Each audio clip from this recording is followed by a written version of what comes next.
Ton prochain invité, il a deux chapeaux. Il est d'abord maire de Saint-Jean-Port-Joli, mais vous êtes également préfet de la MRC de Lillet. Normand Caron, bonjour. Bon matin, M. Montminy. Comment allez-vous? Ça va super bien. Bon, écoutez, on s'est vu la semaine dernière à Saint-Aubert pour l'inauguration de l'édifice de Jardin. Oui. Et bon, on s'est jasé, puis moi j'ai dit, j'aime ça, recevoir les maires de la région, savoir un peu comment ça va, puis comment ça se passe. Mais avant de vous parler de Saint-Jean-Port-Joli, parce que je sais qu'il y a de beaux projets qui sont devant vous, on va parler de votre préfecture. D'abord, comment vous trouvez ça être préfet, M. Caron? J'adore ça. Est-ce que c'est exigeant? Est-ce que c'est demandant?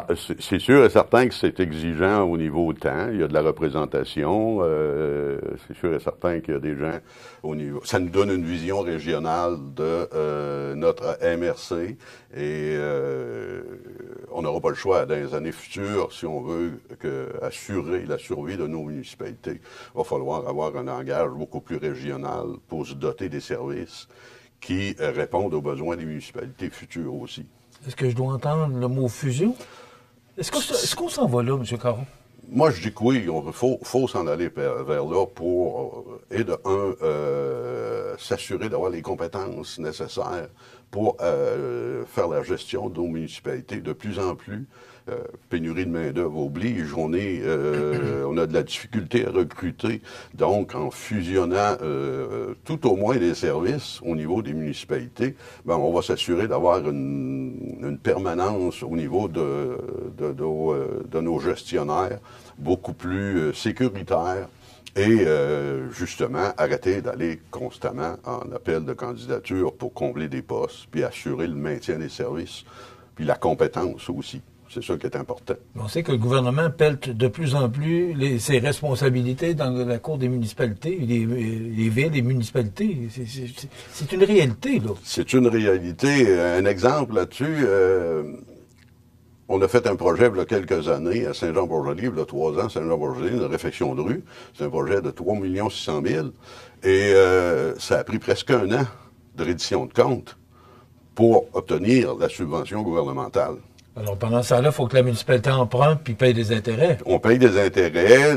Tout le personnel qui est dédié à faire cette reddition de comptes-là, ça prend des compétences pour être capable de répondre justement à ces exigences-là. M. Caron, il y a beaucoup de défis qui se présentent au niveau municipal, entre autres, là. Cette semaine, le nouveau président américain a été élu, et tout le monde parle de ça.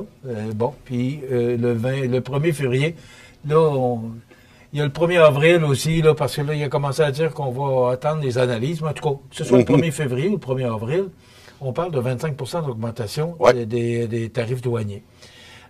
Vous êtes préfet de la MRC de Lillet. Et quand on parle de la MRC de Lillet, il y a des beaux fleurons, que ce soit Lillet, Saint-Jean-Port-Joli, là, si on parle de Manon Médical, Poitras, Rousseau. Comment vous voyez ça comme préfet? Est-ce que ça vous inquiète? Parce que, on sait que Saint-Pamphile, le bois d'œuvre, il y a beaucoup d'enjeux, particulièrement dans la MRC de Lillet. J'enlève rien aux autres municipalités, mais chez vous, c'est quand même une région au niveau des fleurons et au niveau de l'exportation qui est très importante. Vous l'avez dit, on a des industries qui sont prospères au niveau de la MRC de Lillet, des industries qui ont fait beaucoup de travail pour développer des marchés du côté américain. Donc, une bonne partie de notre économie dépend justement de ces marchés-là. On regarde, vous l'avez dit, Rousseau, Gagnon, Humano, on a Poitras, Amisco aussi, qui sont des industries très prospères au niveau de la transformation. On a le secteur sud par le bois d'œuvre au niveau de la région de Saint-Pamphile.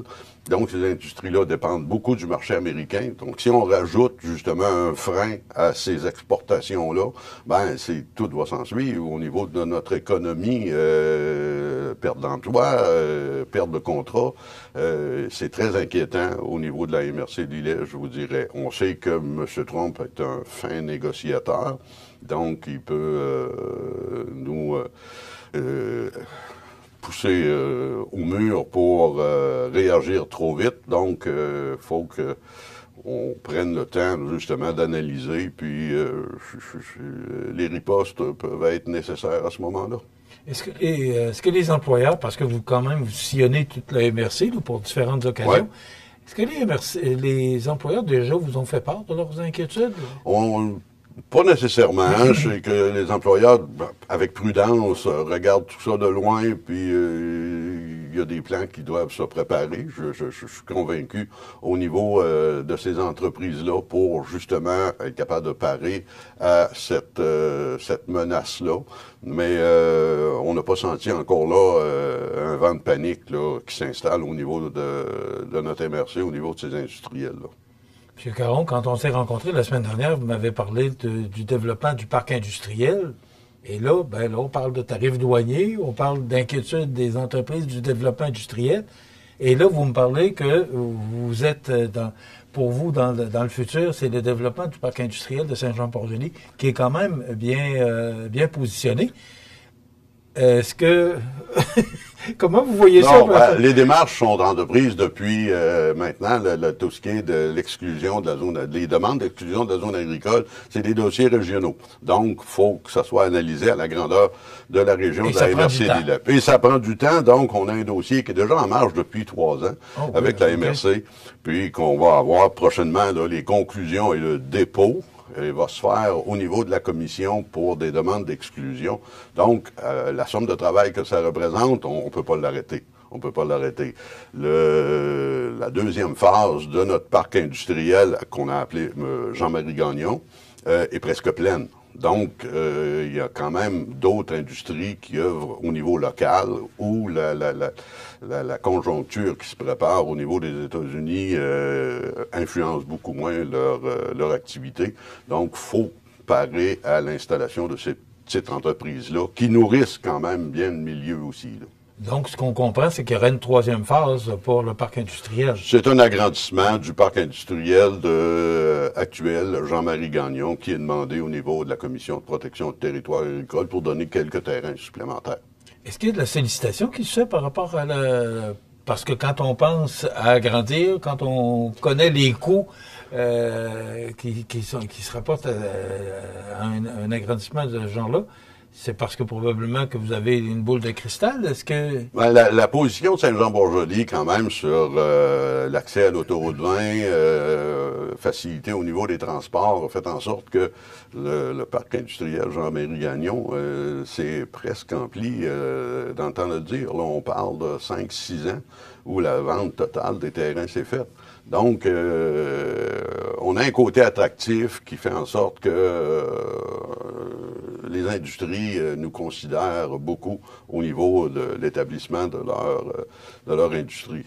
Est-ce que vous avez un programme ou des programmes oui, il y a un programme d'intérêt pour il y a un programme qui se fait. Donc, la vente des terrains se fait à prix réduit.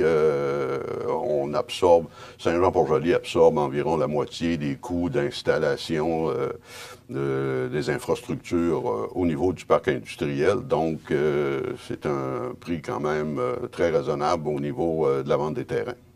Alors, on ramène ça à Saint-Jean-Port-Joli maintenant. Vous avez... Probablement, comme toutes les municipalités, vous avez jusqu'au 31 décembre pour boucler votre budget, ce qui a été fait. Oui, ce qui a été fait. Et ça ressemble à quoi pour 2025? L'ensemble du budget pour, je vous dirais, pour une maison moyenne à Saint-Jean-Port-Joli, qui est environ 270 000 la valeur d'une maison propriété moyenne, on représente à peu près une augmentation d'environ 5 Les coûts ne cessent d'augmenter. Les règlements d'emprunt nous font, la service de la dette a fait très mal aux municipalités au cours des dernières années. Donc, on est passé à des taux d'intérêt qui ont plus que triplé, souvent dans certains cas. Je dirais l'acquisition, la reprise par la municipalité de Saint-Jean de tout ce qui est l'amphithéâtre Lilette-Nord. Avec un règlement d'emprunt, a fait en sorte que le service de la dette a augmenté, puis c'est ça qui influence beaucoup au niveau des dépenses aussi à ce niveau-là. OK. Est-ce qu'au niveau du développement, vous parliez tout à l'heure, au niveau du développement industriel, au niveau du développement résidentiel, est-ce que vous avez un plan aussi pour... Oui, il y a un plan qui est inclus justement dans notre... il nous reste quelques terrains qui sont développables en zone blanche, qu'on appelle normalement la zone blanche. Puis on a, en 2025, là, il y a prévu justement d'aller de l'avant au niveau du développement et de l'offre de terrain additionnelle. Dans quel coin? Dans quel coin? C'est le développement Picard. On prolonge le développement Picard qui est... il reste un terrain à vendre. Okay. Sur 10. Donc, on rajoute une vingtaine de terrains accessibles au niveau résidentiel. Et dans la demande d'exclusion, il y a une partie de terrain près des industries Métal Rousseau et Gagnon qui va servir à du commercial et du résidentiel. Et dans cette demande-là aussi, on veut faire une route d'accès qui va justement dévier le trafic lourd pour l'amener directement sur la route de l'Église ou la 204 pour éviter le centre du village avec les semi-remorques. Donc, on veut donner accès là, plus facilement à ces industries-là et à la 132 aussi pour dégager le trafic lourd du centre du village. Parce que pour augmenter le parc industriel, on n'a pas le choix, parce que la demande de l'entreprise qui pourrait vouloir s'établir, vous demandez est-ce qu'on est capable d'accueillir du monde pour... Oui, donc, absolument. Ce que je comprends, c'est que donc, votre plan est prévu pour... Dans la demande d'exclusion, il y a environ une quarantaine de terrains additionnels qui sont prévus là, pour assurer une banque de terrains résidentiels pour les prochaines années et pas revenir devant la commission puis préparer des dossiers qui durent 2-3 ans régulièrement. Donc, on veut s'assurer une banque de terrain suffisamment grande pour faire souffrir, nous permettre là, de aller vers la demande résidentielle à ce niveau-là. Il reste à peu près 2 minutes et demie, le temps passe vite. Hein? Bon, vous êtes maire depuis combien? C'est votre deuxième terme? Oui, j'ai fait ça en 2 vies, moi, le monde municipal. Mais la deuxième vie, j'ai été conseiller de 2013 à 2017 et maire depuis 2017. Bon. Les élections s'en viennent prochainement. D'abord, la première question que je vais vous poser, comment vous trouvez la politique municipale? Parce que, c'est plus de 700 politiciens là, qui ont démissionné depuis les dernières élections municipales. C'est pas facile. Depuis la pandémie, c'est encore plus difficile. Vous, comment vous trouvez la politique municipale? Est-ce que ça... Bon, vous dites que vous avez 2 vies, donc vous connaissez la politique municipale, vous connaissez bien ça. Oui. Par rapport au temps passé puis à aujourd'hui. Le travail des membres d'un conseil municipal a énormément changé depuis les dernières années. Il y a beaucoup plus de considérations gouvernementales. Le champ d'action est beaucoup plus restreint, beaucoup plus contrôlé. On peut pas tout faire, là. Moi, je reprends régulièrement mon expression qui dit « on n'est plus à l'âge de Séraphin Boudrier ». On peut plus agir comme ça. Il y a un code d'éthique à respecter. Puis il faut que les gens prennent en considération que les gens qui sont élus là, ils payent des taxes, pareil comme tout le monde. Ils ont tous des propriétés. Donc, c'est pas... Quand on augmente les budgets, c'est pas par amusement, c'est pour répondre à des besoins et maintenir des besoins essentiels de base au niveau d'une municipalité en partant.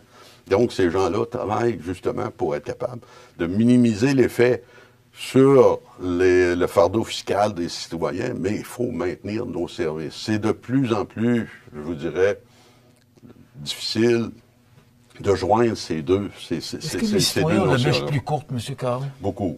Oui, beaucoup. Hein? C'est sûr, certain, il faut le comprendre aussi. Les obligations que ces citoyens-là ont à répondre avec l'inflation qui a amené des augmentations de coûts, soit au niveau de l'alimentation, au niveau des déplacements. On peut comprendre ces gens-là. Le premier interlocuteurs qui ont, c'est le secteur municipal. Donc, s'ils ont des frustrations, on les reçoit. Mais la plupart des gens, je vous dirais, quand on prend le temps de discuter, quand on prend le temps de s'expliquer, puis je les invite régulièrement à prendre connaissance de ce qui se passe au niveau de leur municipalité, puis ils vont avoir une bien meilleure compréhension de la situation et comprendre les enjeux qu'on a à traiter au niveau d'un conseil municipal. Ma question, en quelques secondes. Est-ce que vous revenez? Est-ce que vous vous présentez aux élections municipales du mois de novembre? On est en réflexion présentement. Encore un autre. Ils sont tous en réflexion. Mais je vais vous poser ma question autrement. Êtes-vous tenté de revenir? C'est toujours quelque chose de passionnant. Moi, c'est plus, c'est pas un travail, c'est une passion. Donc, la passion est toujours là.